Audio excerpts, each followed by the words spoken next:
1915, and when I was 3 years old, up to the age till I became 3 years old, it was Hungary, and they called it Transylvania, but at that time Transylvania belonged to Hungary. When I was 3 years old, it became Romania. And I lived in Romania from 1918 until 1940. During that period, the Romanians controlled Transylvania. In 1940 till 1945, I became Hungarian again. Hungary took it back, and it became Hungary again. In 1945, Romania took it back. Right now, it's back Romania again. So if I would stay there, I could have changed countries 4 times, but I never moved. I still be in the same place. Well, that's the political geography. What about the ethnic? The ethnic is that the cities were populated mostly by Hungarians, and the villages were populated by Romanians.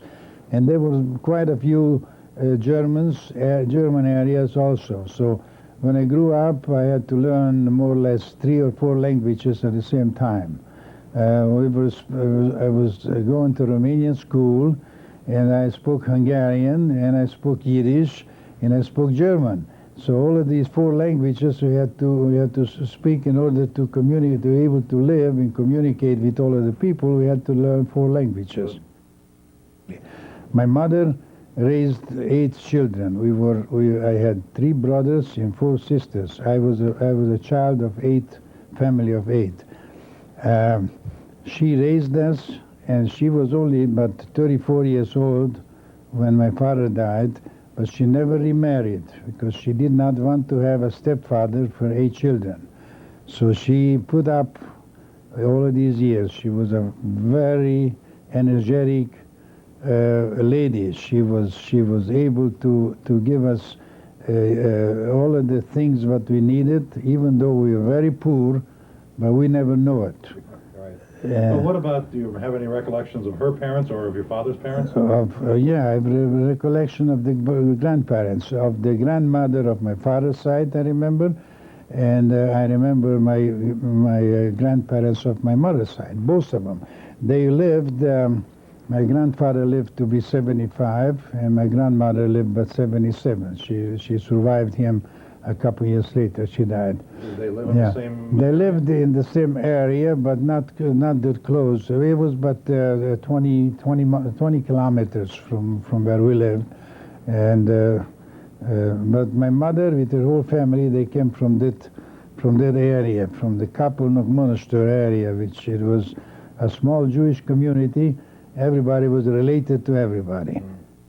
And my mother, she brought yeshiva bucher to stay with us, to teach us the Chumash and the Aleph Beis and all the rest of them. By the way, our maid, she used to say Maidiani with us, who was a Romanian Christian girl, but she knew everything about it, so she was teaching us, she was saying with us every morning the prayers, the morning prayers, the Maidiani. We were saying it after her. She knew the prayers. My mother, she was considered a widow of war, a war widow, and for that purpose, for that reason, the children, most of the time during Pesach and during Rosh Hashanah, we used to be able to get from the joint distribution. We used to get a pair of shoes or a new suit or something. And this is the first time we had heard about joint. We always thought that we got a pair of shoes from Uncle Joint. We thought it's a man somewhere. It's called Joint. He's the one who sent it. At some point, as you got older, you realized this money was coming from a place called America? Well, we did. We knew that after the war. We knew that. Not before the war.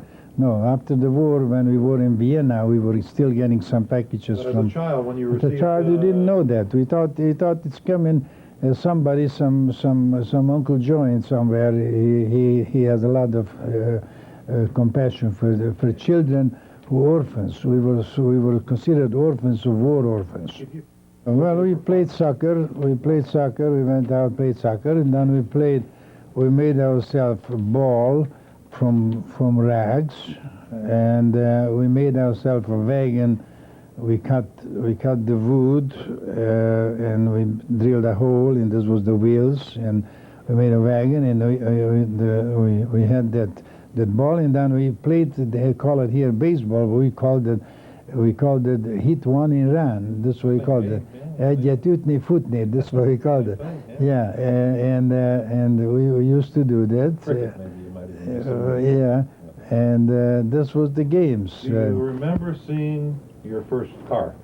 Your first The automobile? first automobile, I seen it, but this is the first one which I even got close to. This was when I was 13 years old, when my brother Gezo got married, and he brought his wife to this small village where we lived, to Turkish, and that car, he came down up to our house because the road wasn't quite paved yet. There was dirt road. Right. And it was a summertime, and this is the only time that the car was able to come down to our house. And this is the first time I got in to see a car and to sit in it, just tried it out just to see it.